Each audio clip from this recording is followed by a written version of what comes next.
Pasukan Ukraina meluncurkan granat tepat sasaran mengenai dua prajurit Rusia yang berlari. Terlihat dari rekaman video drone yang diunggah pada akun Telegram Jumat 26 Agustus 2022. Nampak dua prajurit Rusia berlari karena telah mengetahui menjadi incaran pasukan Ukraina.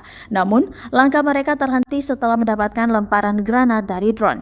Mereka juga kesakitan dan tak mampu berdiri setelah diserang.